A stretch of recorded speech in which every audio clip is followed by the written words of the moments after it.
ഉള്ള മഹാദേവനെ നേരിട്ട് കണ്ട് അനുഭവിച്ചറിയാവുന്ന ഒരു അവസരമാണ്.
അതേ വിശാലമായ ഈ ഓഡിറ്റോറിയത്തിലെ ഉദ്ഘാടന ചടങ്ങിലേക്ക് പങ്കെടുക്കുവാൻ എത്തിച്ചേർന്നിരിക്കുന്ന മുഴുവൻ വിശിഷ്ട അതിഥികളെയും സ്റ്റേജിലേക്ക് ക്ഷണിക്കുകയാണ്.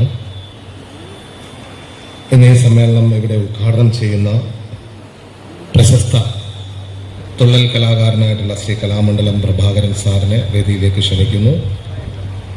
അതേപോലെ തന്നെ ശ്രീ എ ഓമനക്കുട്ടൻ കുഞ്ചനമ്പ്യാർ സ്മാരകത്തിന്റെ വൈസ് ചെയർമാൻ, ശ്രീ ശങ്കരനാരായണൻ അവറുകൾ അദ്ദേഹത്തെ വേദിയിലേക്ക് ക്ഷണിക്കുന്നു.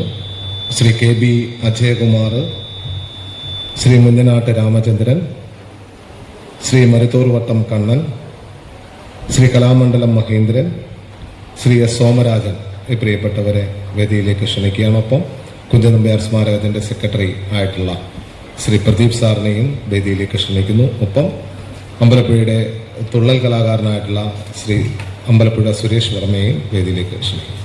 പങ്കെടുക്കുന്ന ഒരു യഥാർത്ഥ ഒരു ഉത്തമനായ ഒരു സാംസ്കാരിക പ്രവർത്തകനാണ്.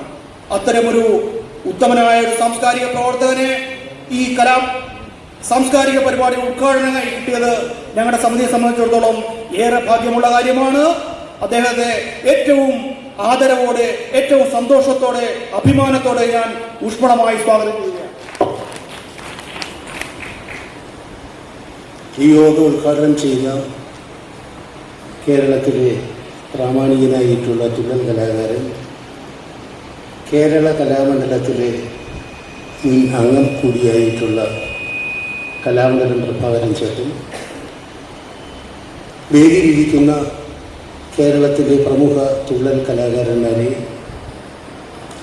സാംസ്കാരിക പ്രവർത്തകരെ, ഈ പരിപാടിയിൽ പങ്കെടുത്തുകൊണ്ടിരിക്കുന്ന എൻ്റെ ബഹുമാന്യരായിട്ടുള്ള തുള്ളൽ കലാകാരന്മാരെ, സുഹൃത്തുക്കളെ,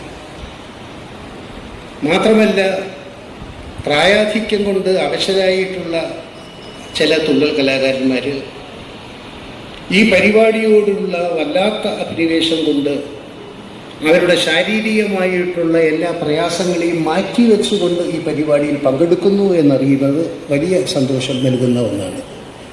തീർച്ചയായിട്ടും തുള്ളലിനോട് എത്രമാത്രം അഭിനിവേശം, എത്രമാത്രം പ്രതിബദ്ധത നിങ്ങൾക്കുണ്ട് എന്ന് ഞാൻ മനസ്സിലാക്കി.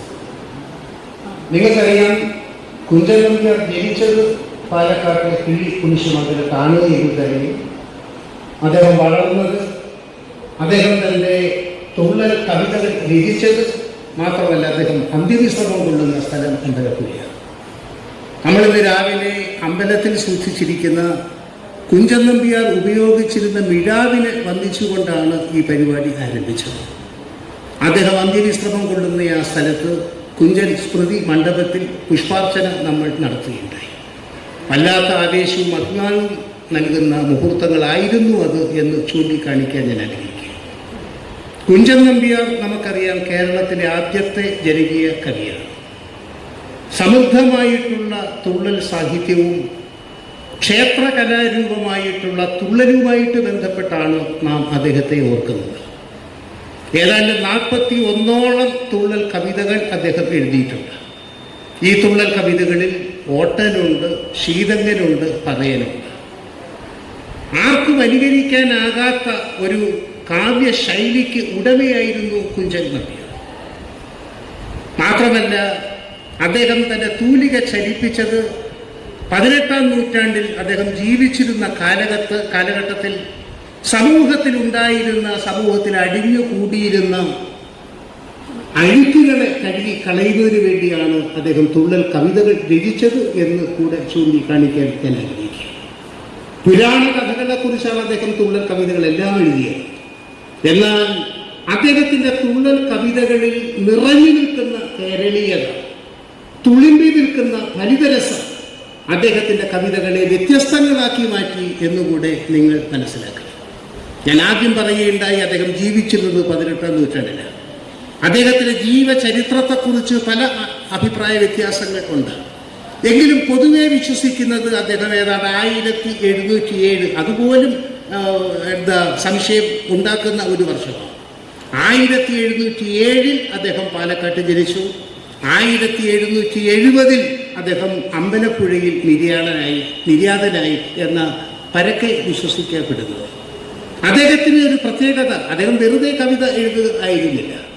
അദ്ദേഹത്തിൻ്റെ കവിതകളെല്ലാം രചിക്കപ്പെട്ടത് ഒരു പ്രത്യേക ലക്ഷ്യത്തോടു കൂടിയായിരുന്നു. ഞാൻ നേരത്തെ സൂചിപ്പിക്കുകയുണ്ടായി, അത് അസാധാരണമായിട്ടുള്ള ഒരു ജീവിത നിരീക്ഷണ പാഠവും കുഞ്ചൻ നമ്പ്യാർക്ക്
വിളങ്ങും പാത്രപൂരേ മുരവൈരി മുകിൽ ഹരിനാരായണൻ കൃഷ്ണൻ വിരുദാഗരം വിഘ്നം പരസാ ദൂരവേ പരിപാലി കരുണേനം പരമാനന്ദം